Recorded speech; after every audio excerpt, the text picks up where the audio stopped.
বিশ্বের বৃহত্তম ধর্মীয় সমাবেশগুলির মধ্যে অন্যতম হল মহাকুম্ভ মেলা। ১৪৪ বছর পর ২০২৫ সালে ছিল মহাকুম্ভ যোগ। এবারের কুম্ভ মেলা অন্যান্য বারের থেকে অনেকটাই আলাদা। ৪৫ দিন মেলার পর মহাশিবরাত্রির দিন প্রয়াগরাজে ত্রিবেণী সঙ্গমে শেষ স্নানের মাধ্যমে শেষ হয় এবছরের মহাকুম্ভ মেলা।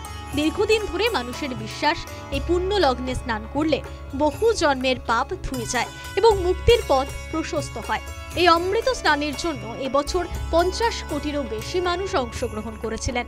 তবে পরিসংখ্যান বলছে শতাব্দী প্রাচীন এই মহাকুম্ভের ঐতিহ্য তারুণ্যের এক নতুন ঢেউয়ের সাথে জীবন্ত হয়ে উঠেছে।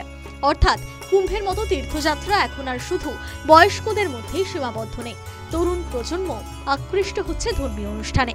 একটি অনলাইন ভ্রমণ প্ল্যাটফর্মের রিপোর্ট অনুসারে মহাকুম্ভে আগত পুণ্যার্থীদের মধ্যে ৫০% বয়স ৩০ বছরের কম, যার মধ্যে ২৬% বয়স ২০ থেকে ২৫ বছর। রেলওয়ে মারফত পাওয়া তথ্য অনুযায়ী সবথেকে আকর্ষণীয় বিষয় হলো মহাকুম্ভে ৬০% মানুষ একা ভ্রমণ করেছেন, অর্থাৎ দলগত ভ্রমণকারীর তুলনায় একক ভ্রমণকারীরই সংখ্যা বেশি। কার্যত এটাই অনুমান করা হচ্ছে তরুণ প্রজন্মের একাংশ আধ্যাত্মিকতায় মজেছে। সমাজতত্ত্ববিদরা মনে করেন ভারতের শক্তি এই বহুদা সংস্কৃতি।